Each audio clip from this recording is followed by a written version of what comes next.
Good morning and welcome to the Core Connection. I'm Mira Rubin here with you on Enlightened World Network. And today's topic is getting worse before getting better.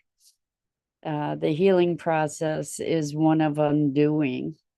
And as we move through our, our healing, oftentimes we re-experience the darkness, or even in physical terms, the symptoms.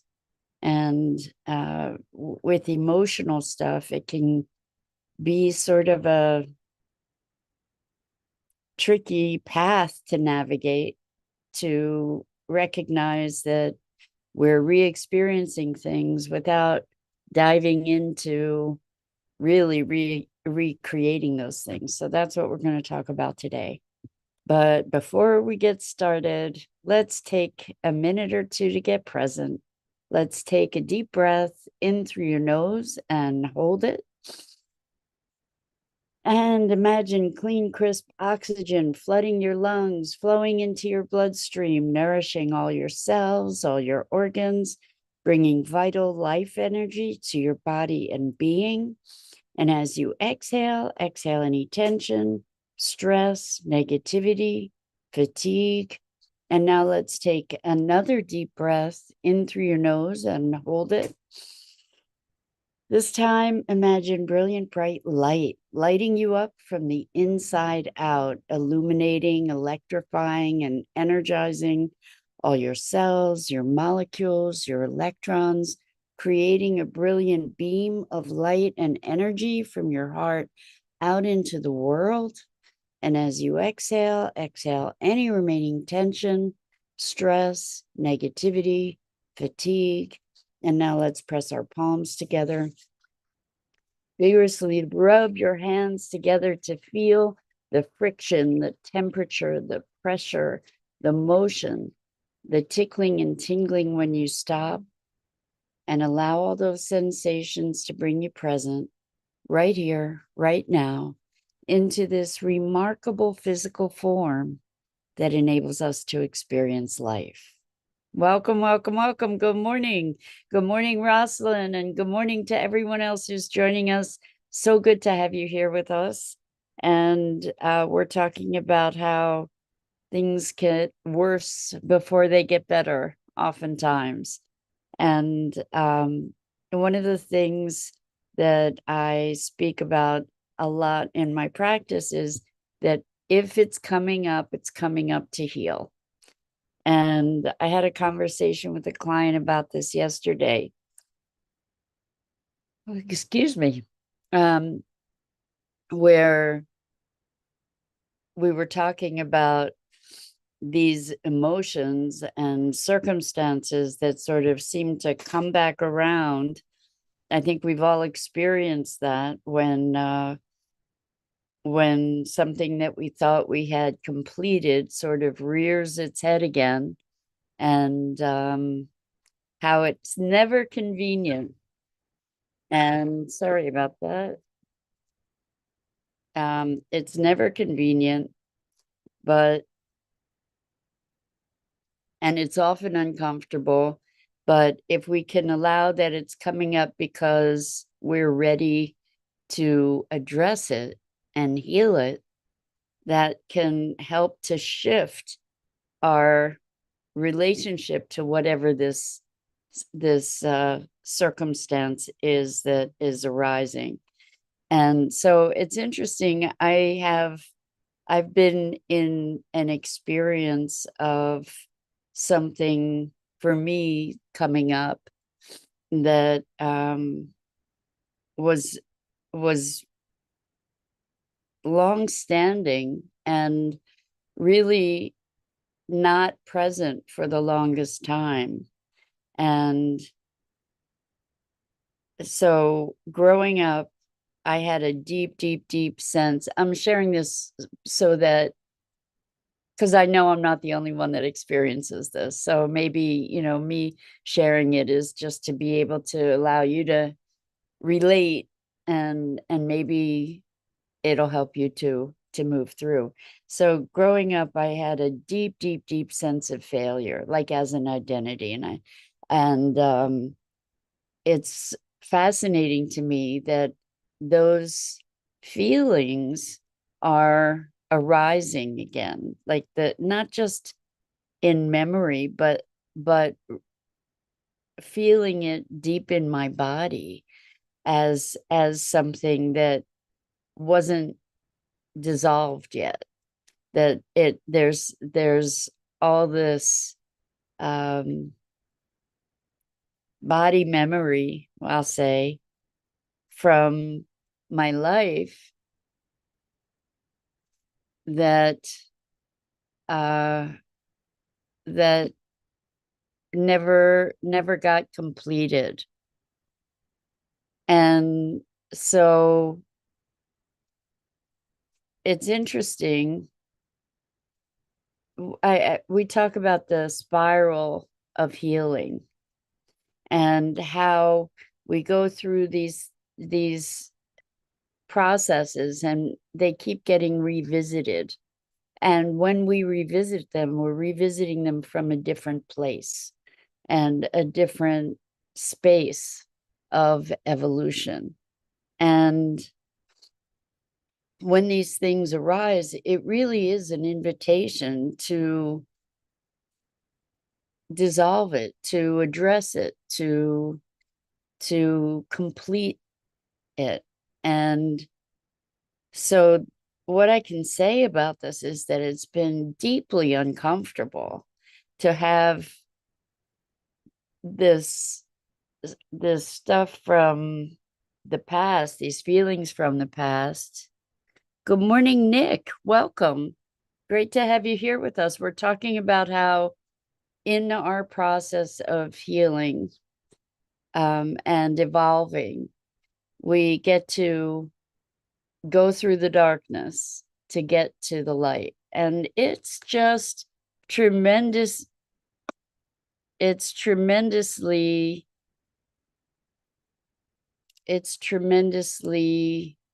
painful to be going through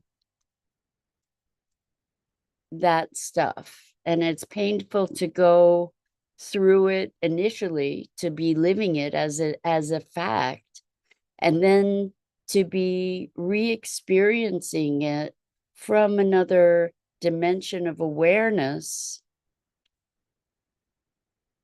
where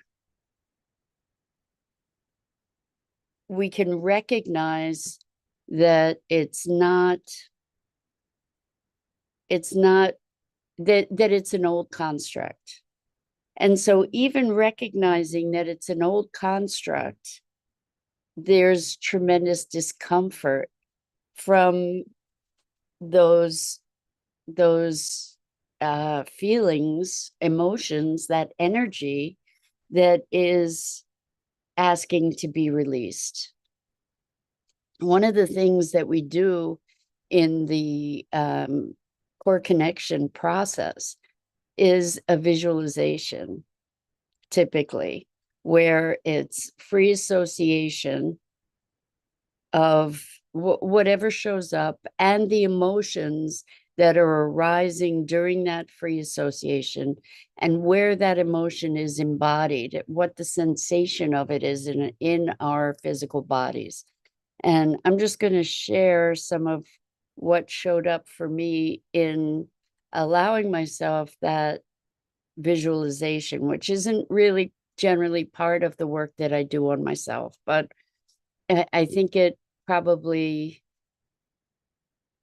exemplifies the feeling that many of us might feel when we are trying to address these very deep, uncomfortable, energetic, emotional patterns.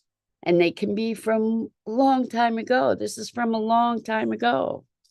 And it's interesting that it's showing up at a time when there's the intention to be sort of taking things to the next level. And when we look to evolve to the next level, what shows up is the stuff that we get to clean up before we can actually get to the next place, before we can make that evolutionary jump to the next place. We need to clean stuff up so that it's not in the way as we evolve. So it was interesting in this imaging session that I did with myself. There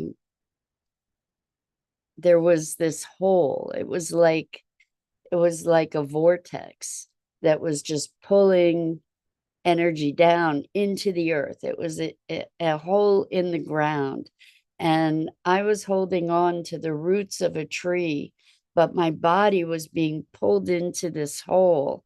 And my legs were sort of being flown around a bit by this vortex of energy that was pulling down into the hole, and I was holding on to the tree.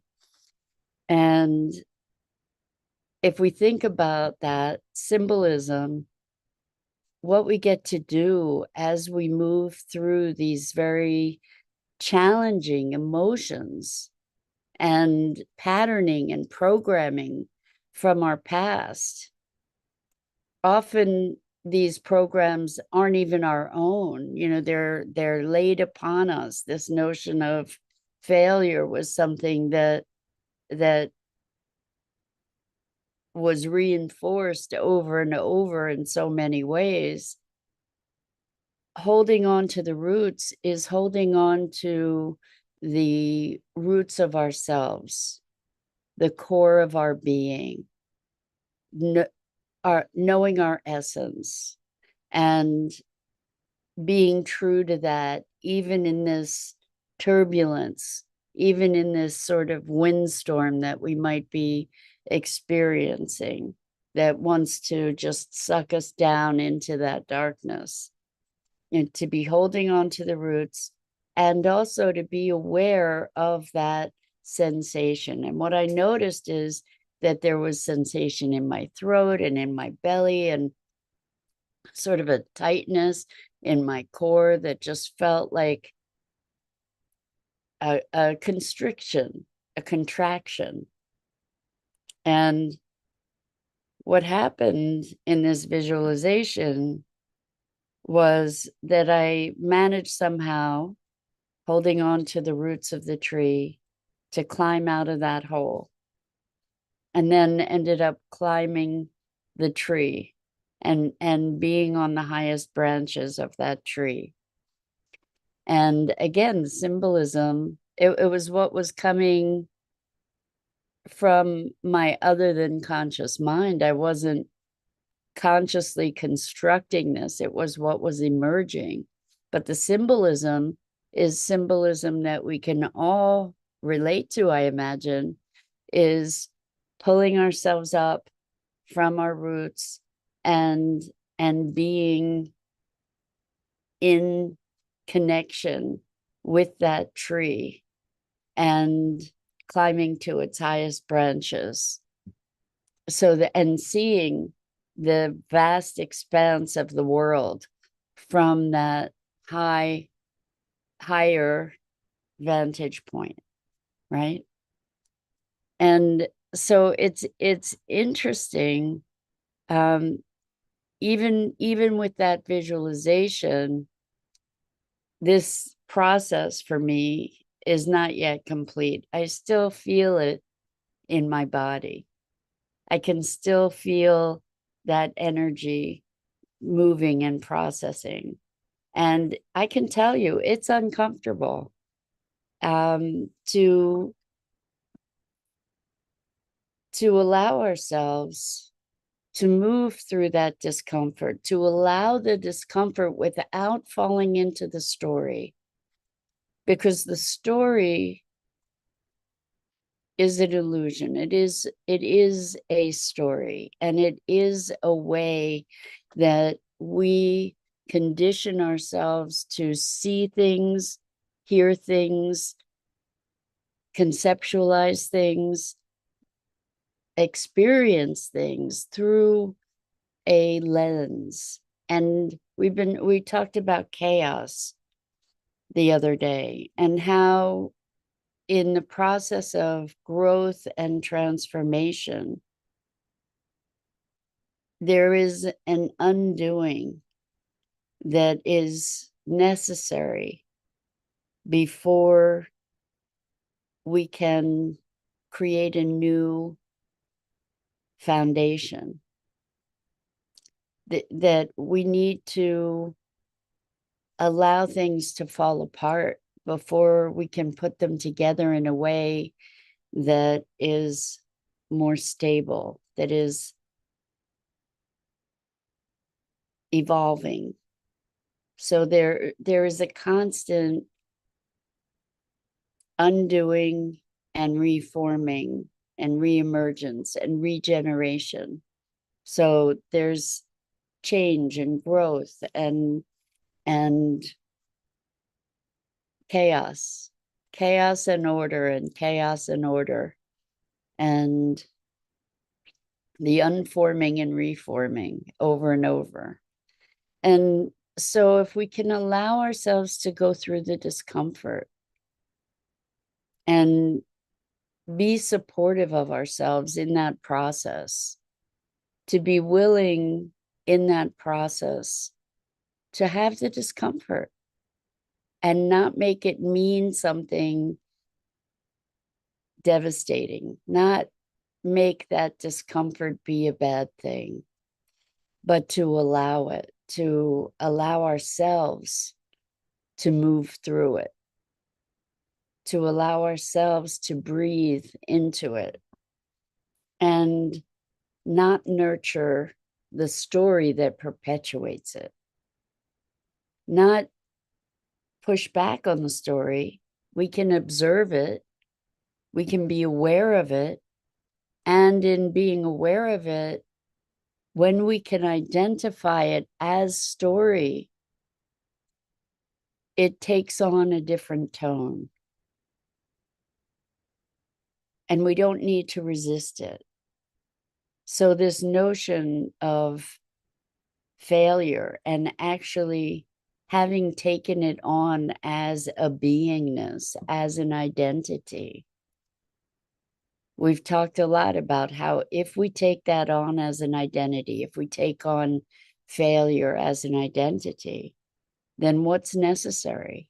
It's necessary that we keep creating circumstances in which to fail.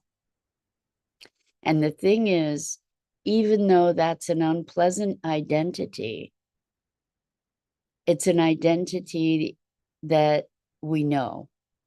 And so releasing that identity, even though we know that it's dooming us to perpetuate this pattern of pain, is something that is challenging because it means going into the unknown.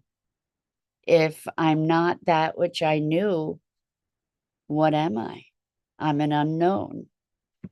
And I was doing a session with another client the other day too, and they were talking about the unknown being scary, and they transformed that in the process of the work to the unknown is the place where we get to play. The unknown is the place of possibility. And if we're going to be reinventing ourselves, it means stepping into the unknown. It means allowing that whatever that goop was that was congesting our cells and congesting our bodies with this old identity that kept us constrained and bound. It means releasing that. It means relinquishing that, letting it come out of our cells. And I can tell you that the physical sensations of this energy, it feels like stickiness in my cells. And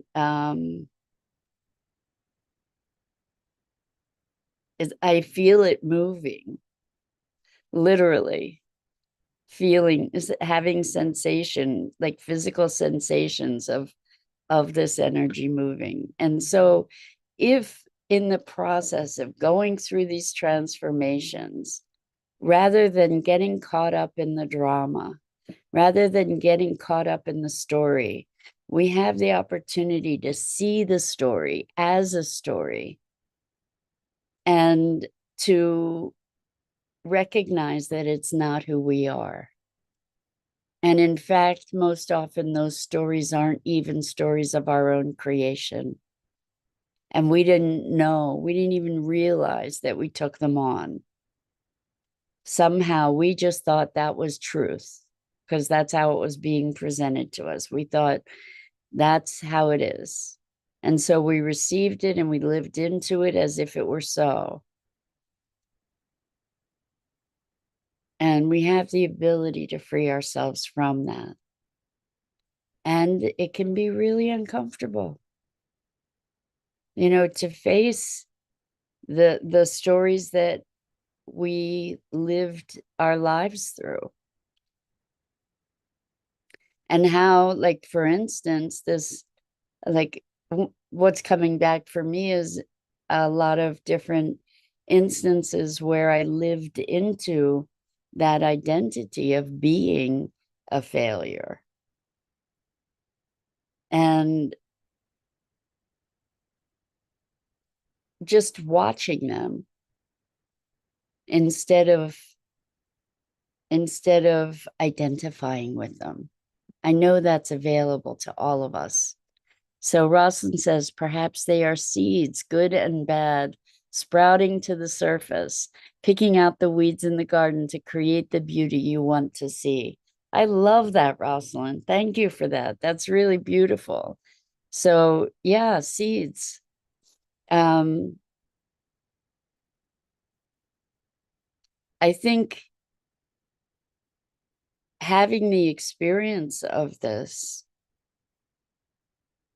now on a new level, and even on having had it in the past and as a beingness, having those experiences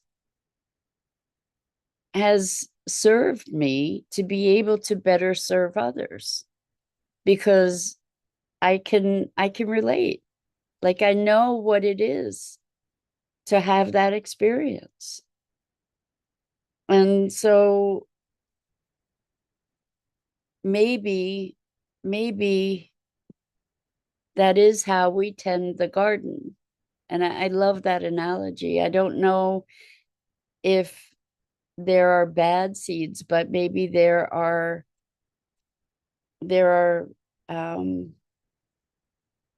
things that outgrow their usefulness. You know what? Maybe it's interesting because I know there's a lot of conversation about invasive species versus native species, and how native species create a rich ecology around them, a whole ecosystem, whereas invasives kind of take away the energy from the natives and crowd things out and kind of can destroy the ecosystem. And I think what happens, it's kind of like these ideas, these stories that have gotten projected upon us, or that we have even created ourselves in certain cases.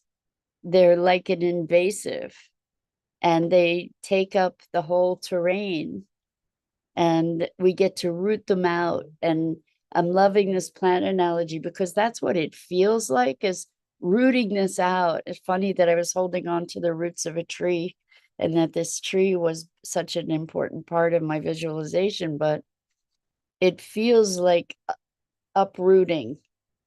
Like I'm feeling in my body this uprooting, this, there's sort of like this tugging and pulling and separating of these of the energy, I guess, of these old patterns that aren't truth unless we make them so. We really do create our reality, consciously or otherwise, by the stories that we tell, by the identities that we assume and embody. And we get to also allow ourselves to move beyond the limits of those things, to allow them to dissolve, to allow them to fall away, and discover what it is to step into the unknown, which actually is stepping into a greater, more authentic expression of our essential being. So if I can do it, you can do it. And when these things come up, and it can be really uncomfortable and really inconvenient, when these things come up, they're coming up because they're coming up to heal. And you have the resources to do it. Whether you choose to or not is another story. But they're coming up in service to you and your fullest expression of your essential being. That's what's happening. And you can take that opportunity or not. And if you don't, the likelihood is that you'll have another opportunity. But we need to go through the tunnel to get to the light at the end of it, right? We need to go through the darkness before we get to the light. Rosalind, thank you so much. Rosalind says, thank you for sharing what's on your mind and in your heart. Thank you. And I could, it's interesting because we have this idea about what wholeness looks like that that this stuff just doesn't, it's gone. But isn't it interesting that as we awaken more and more, we have more and more the ability to deal with the deeper and deeper stuff that we didn't even know was still there necessarily, right? And we don't have to make a story up about, well, that means this, that, or the other thing about me, right? It's coming up. Life is serving us. And so we get to dance with it and see it as an opportunity. So that's it for today. I'm Mira Rubin. This is the Core Connection. And I go live here each weekday morning at 9 a.m. Eastern on the Enlightened World Network Facebook page and YouTube channel. And I invite you to please like, follow, and share Enlightened World Network and me. The links are in the description, and it is such a privilege and a pleasure to share these musings on being human together. And so until next time, so much love to you.